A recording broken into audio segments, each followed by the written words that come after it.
Vicky masuk tuh bang. Oh, snipernya banyak sebenarnya. Oke siap ya. Oke pagi udah siapin aja lontong tiga porsi ya, 3 mangkok. Oke bang ya.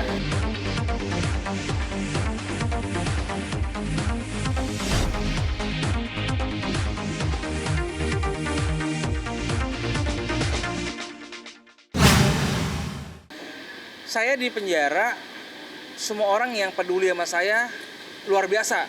Jadi begitu di penjara nih, siapa yang peduli, siapa yang enggak, siapa yang teman, siapa yang bukan teman tuh ketahuan.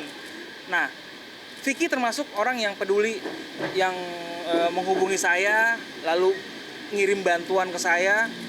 Za, ini buat makan lo. Saya kaget luar biasa loh, lewat Instagram waktu itu. Wah, terima kasih banget, luar biasa banget.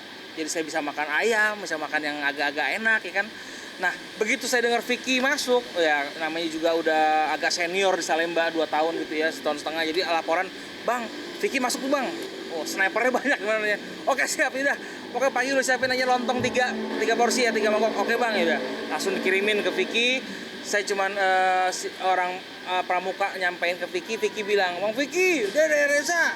Vicky lama dari dalam saya lihat, oke. Dan penampungan itu dekat sama gereja. Jadi saya begitu ada ibadah pagi, saya memang pengurus di gereja. Saya lihat Vicky lagi jemur, saya teriak, "Vick, makanan udah sampai." "Oh, udah, Za." Oke. Ya udah, dari mulai itu saya kirimin makan tiap pagi ke sana. Siapapun yang masuk ke Salemba itu pasti akan kaget. Kalau Vicky nggak kaget ya, dia udah 5 ya, dia udah R soalnya. Yang lain akan kaget, tapi Vicky kaget mungkin suasana ya. Apalagi itu penampungan yang baru itu dibuat baru banget. Jadi emang nggak kayak penjara, kayak apa ya, kayak kos-kosan elit deh. Bagus banget ya. Si Vicky juga bilang, "Wah, bisa keluar." Iya, lagi jemur-jemur kata dia di samping itu di luar. Oh, jadi saya komunikasi lewat dibatasin pagar. Saya ngomong ke Vicky, sehat Vicky, makan udah. Oh udah, tarsnya makan apa? Apa aja deh kata dia. Ya sudah, kita komunikasi itu doang. Tapi setelah dia turun ke blok baru, "Ja, gue udah turun, Ja."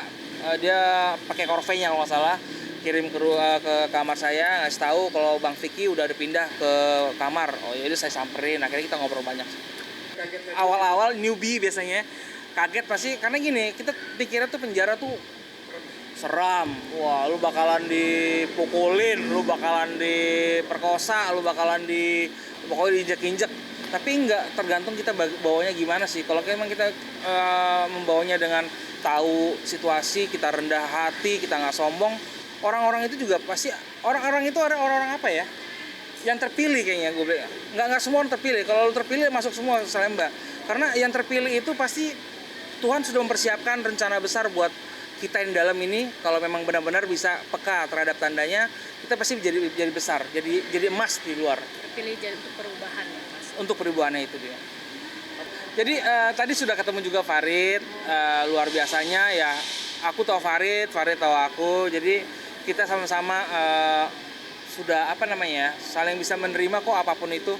Dan sekarang ini ya pengennya semua orang bisa maju dan juga berkembang. Jadi bukan hanya di saat kelas 1 aja. Enggak lah, kita pengen kelas 2, 3, 4, 5, 6, 7. Jadi semoga apapun sekarang ini sama Farid, yang diizinkan Tuhan kita akan jalanin. Apa yang diberikan Tuhan akan kita akan kita terima. Jadi sekarang ya tergantung sama Tuhan. Kalau memang kedepannya kita nggak bisa nentuin, emang bareng dong. Kalau Tuhan nggak izinkan ya nggak akan jadi. Jadi sekarang saya akan lebih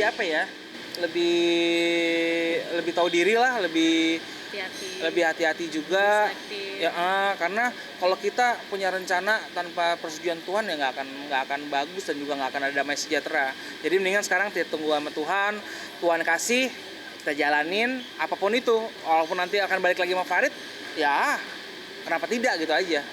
Semua ada kemungkinan, tapi ya sekarang ini saya fokus sama diri saya kan lagi COVID juga ya. Jadi kita juga semua terbatas. Jadi itulah, jadi fokus sama introspeksi diri saya dulu. Saya pengen berbuat yang benar, yang baik, dan yang bisa menjadi berkat buat semua orang. Kedepannya sebagai tanggung jawab, saya merasa saya hutang sama Tuhan. Saya pengen banget memang kita udah bikin suatu komunitas namanya Temu Jiwa. Jadi kita para jiwa-jiwa ini pengen bertemu jadi satu komunitas untuk saling menguatkan, untuk bisa pulih, untuk bisa tobat dan kita bisa bangkit sama-sama. Karena terus terang semua orang, apalagi narkoba ya, semua kejahatan juga gitu sih gitu ya. Narkoba tuh kalau begitu kita bebas dari penjara, kita bingung. Kita milih komunitasnya bingung, atau kita balik ke komunitas lama, malah lebih parah lagi, jatuh lagi. Nah sekarang kita bikin komunitas yang ayo bareng-bareng yuk, kita bangkit bareng-bareng, kita pulih bareng-bareng, kita mau sehat bareng-bareng, kita mau hidup bener-bener dan deket sama Tuhan. Itu dia. Melayani itu bukan hanya di gereja, bukan hanya di masjid, bukan hanya di pura ataupun di kelenteng. Melayani itu kalau kita merasakan kebesaran Tuhan tuh nggak milih-milih agama juga untuk ngasih berkatnya. Apapun mereka, siapapun mereka pasti dikasih berkatnya kok. Tergantung kita bagaimana kita mensyukurinya, tergantung kita bagaimana kita melihat ini suatu kebesaran Tuhan yang dikasih sama kita, kesempatan Tuhan. Talenta ya. Betul, melalui talenta setiap jiwa-jiwa yang ada gitu loh.